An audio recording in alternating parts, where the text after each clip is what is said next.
The timeline's gone wild again. First up, Taylor Swift turned Arrowhead Stadium into her own VIP box party, pulling up with none other than basketball prodigy Caitlin Clark to cheer on Travis Kelce like it was the Grammys on turf. Then came Charli XCX, who may or may not have thrown shade during her SNL cameo, because apparently peace in pop music is just not an option. And while all that chaos brews, Taylor's bearing her soul in her ultra-revealing Life of a Showgirl era. Cue the controversy. She got roasted for saying Travis puts his life on the line. The whole season, I am locked in on what that man is doing on the field. Can you imagine if he's out there every single week, putting his life on the line? While he showed up dressed like her twin. And finally, the biggest plot twist? Taylor's wedding guest list, tighter than a Super Bowl defense. Taylor Swift just can't sit still, can she? After a globe-trotting promo blitz for her new album, The Life of a Showgirl, she somehow managed to teleport back to Kansas City in time to catch Travis Kelce and the Chiefs take on the Lions. Does this woman have a secret teleportation device? She showed up at Arrowhead Stadium with none other than WNBA superstar Caitlin Clark, because when Taylor shows up, she doesn't roll solo, she rolls with champions. Cameras caught the two chatting, laughing, and of course hugging Travis's dad, Ed Kelce, like they were all family at a backyard barbecue. The kicker? Nobody even saw Taylor enter the stadium. She's basically Batman in heels at this point, sneaking in and out like a pro. Insiders say she's been keeping her arrivals hush-hush since a stalker incident earlier this year, which, explains the stealth mode. Once inside, though, she made her presence known, cheering, chatting, and flashing that massive engagement ring that had fans zooming in like CSI Kansas City.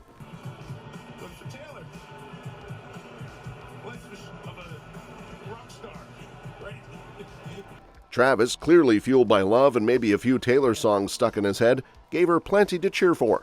By halftime, he'd already racked up solid yardage and came this close to scoring a touchdown before getting planted headfirst a yard short. Brutal. But hey, if you're gonna get flattened, might as well do it with your fiancé watching from a luxury suite, right? While Taylor's busy cheering on Travis in Kansas City, Charli XCX just decided to drop what fans think is a major side-eye moment right in the middle of Saturday Night Live. Yep, the internet's convinced she threw shade faster than a solar eclipse. So here's the tea. Charli pops up on SNL looking all mysterious in a tiny black skirt, dark shades, and a Max's Kansas City tee. Seems innocent, right? Nope. Swifties instantly lost their collective minds. Because Kansas City, as in Travis Kelce's Kansas City, coincidence? Fans don't think so. The pop culture detectives online are already drawing conspiracy boards like they're in a true crime doc. Some say the shirt was a sly wink to Taylor's fiancé. Others say Charli was just repping the merch of the guy she performed with. But honestly, this is pop. Nobody wears anything by accident. And of course, the whole thing spiraled into a lyrical boxing match. Taylor's track, Actually Romantic, from her Life of a Showgirl album, apparently hit a little too close to home for the brat queen. Fans swear the song's boring Barbie line was aimed straight at Charli's perfectly winged eyeliner. Charli, not one to take a lyrical jab lying down, already had her own Sympathy is a Knife track that sounds suspiciously tailor-made. These two could write entire dissertations about each other without ever saying a name. And speaking of chaos, Taylor's living in her main character era right now. All sequins, sourdough, and soft-launching emotional transparency like it's a brand deal. Because apparently, Miss Swift decided being mysterious was overrated. One minute she's ducking into stadiums like a sparkly ninja, and the next she's spilling her entire life story on every talk show known to humankind. Insiders say it's her most open era yet. But honestly, it's giving girl who just got engaged and wants the whole world to know her fiancé folds laundry and listens to her demo tracks. So yeah, Taylor's on a press tour rampage. She's popping up everywhere. Podcasts, late-night shows, random BBC breakfast interviews. If there's a mic, she's talking. And not just about the life of a showgirl, but about everything from Travis's football moves to her parents' surgeries to her cat diplomacy program with the Kelce kids. This isn't the cryptic Taylor who drops Easter eggs like a pop culture Zodiac killer. This is, I baked sourdough and here's my recipe, Taylor. She's basically swapped the fog machine for a confessional booth. And we all know she's mastered the art of storytelling, but now she's practically turning her interviews into live-action fanfic. The way she gushes about Travis, she's glowing like a Hallmark movie heroine who just found out her small-town crush owns a Christmas tree farm. you didn't mention Greta. Did you meet Greta? And he's like, yeah, Travis, here's a video of you with Greta. It feels like she thought the joke was funny. He goes, oh, that's not Greta. She even admitted that she didn't know what a tight end was until her man explained it. And let's just say fans had some thoughts about that one. Meanwhile, insiders claim her new album got so much joy in it, you can almost hear her grinning between the lyrics. She called it The Life of a Showgirl because apparently the life of a blissfully in-love megastar who still crochets baby blankets didn't fit on the cover. Travis has heard all 12 songs and called them bangers, which, considering he blocks linebackers for a living, feels like high praise.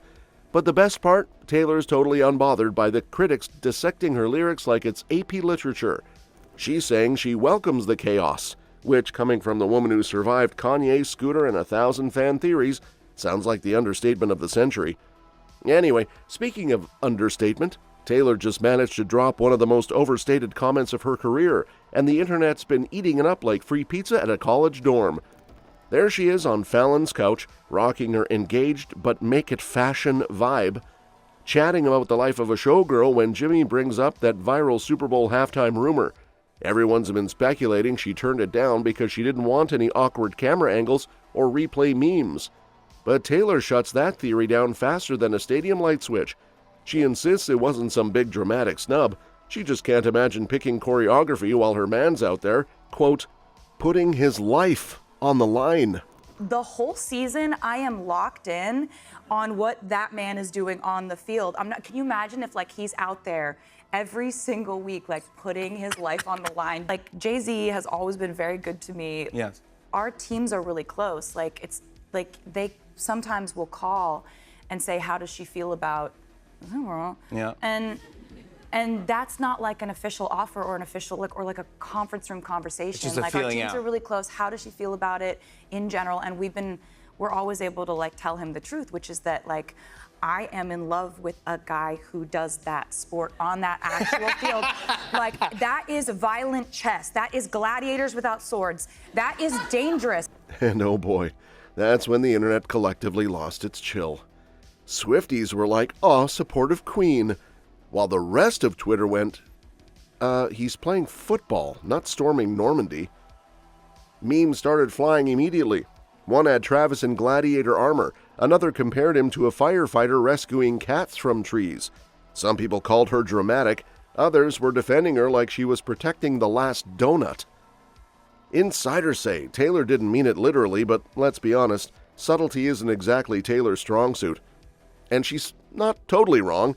The NFL is basically a contact sport version of Final Destination. One bad tackle and you're seeing stars. But the way she said it, yeah, it sounded like she's dating a Marvel superhero, not a tight end with a good skincare routine. Still, you gotta love the passion. The woman's so whipped, she probably flinches every time someone yells blitz.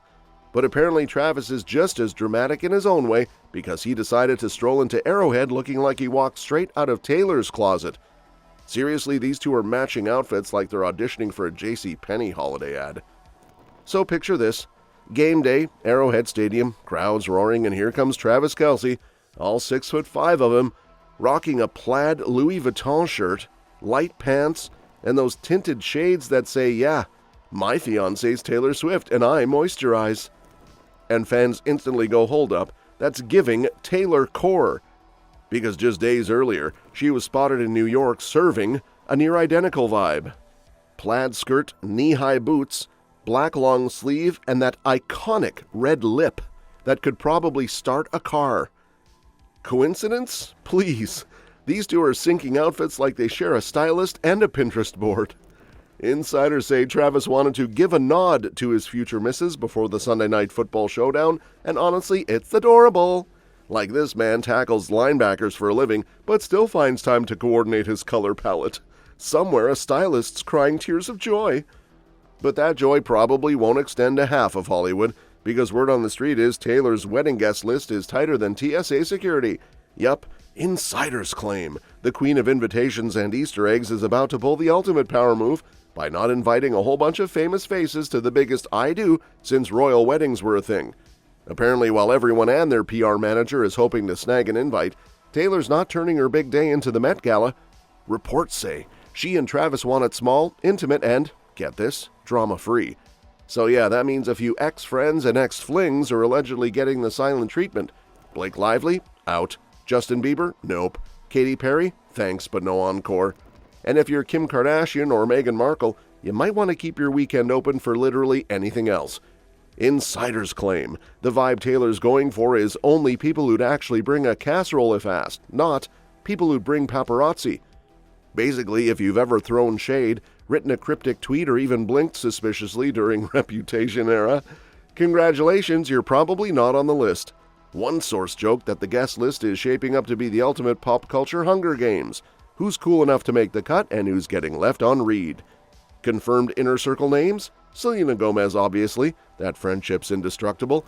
Gigi Hadid, Cara Delevingne, Phoebe Waller-Bridge, and Margaret Qualley. Sabrina Carpenter might sneak in too if she's not too busy opening arenas. And Brittany Mahomes? Of course. She's practically family at this point. Add Jason and Kylie Kelce, a few NFL bros, and boom, that's your wedding party. But let's be honest, Taylor keeping the event private is so on brand. After years of public feuds, viral breakups, and people decoding her lyrics like it's the Da Vinci Code, she's probably just craving a quiet moment to say I do without someone live tweeting her vows. So yeah, this wedding won't be Hollywood's social event of the year. It'll be the Swift-Kelce Super Bowl of love, invitation only. That's all for this video, folks. We'll see you next time.